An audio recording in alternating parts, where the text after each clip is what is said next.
Hello everyone, my name is Roya, and today I will be telling you all about A Wild and Unremarkable Thing by Jen Castleberry. So I was sent this book by the author in exchange for an honest review, and I ended up giving this 3 stars because it is actually a very good book with some very clever concepts and everything and an interesting take on a lot of things, but there was a lot of stuff missing from it as well.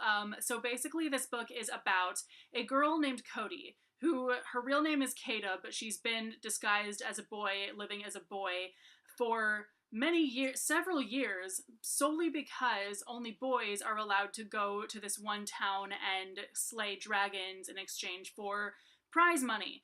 And Cody really wants to help her sisters live a better life because they're working at like a brothel and all of that, and they're really poor. So she really wants to do that. She wants to just go and kill a dragon, or a fire scale as they were called in this book, and win all that money.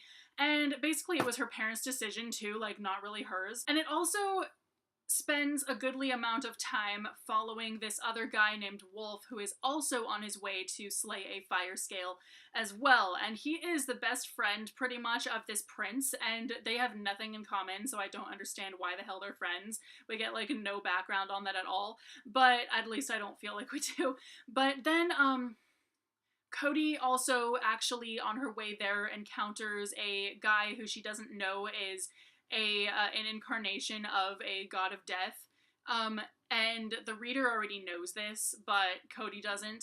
And obviously, he kind of ends up falling in love with her because he figures out really easily that she's a girl when no one else has a clue.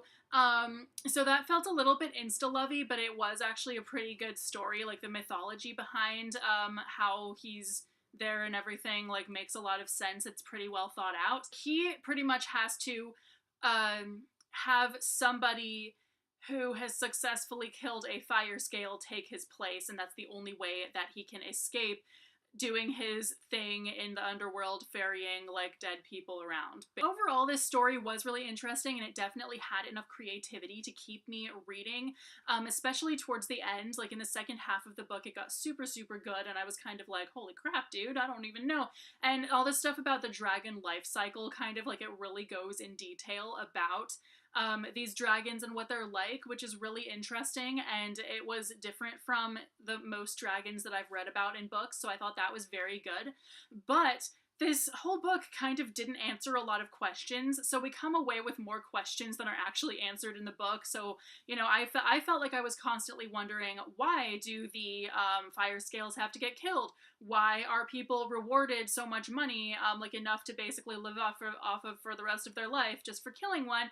Why can only boys do this and not girls? Why does this god of death have to specifically have a person who has successfully killed a fire scale take his place? Why can't it be just anyone? Why does it specifically have to be that? But overall, I really did enjoy reading this book, but I feel like it was very short and just didn't have enough information about what was going on. I feel like it could have had a lot more. Like, it definitely was short enough that it could have included a lot more information and a lot more background and everything, and shown us more than it actually did. So anyway, if you've read this book, let me know what your thoughts are, and I will see you very soon with a new video. Bye!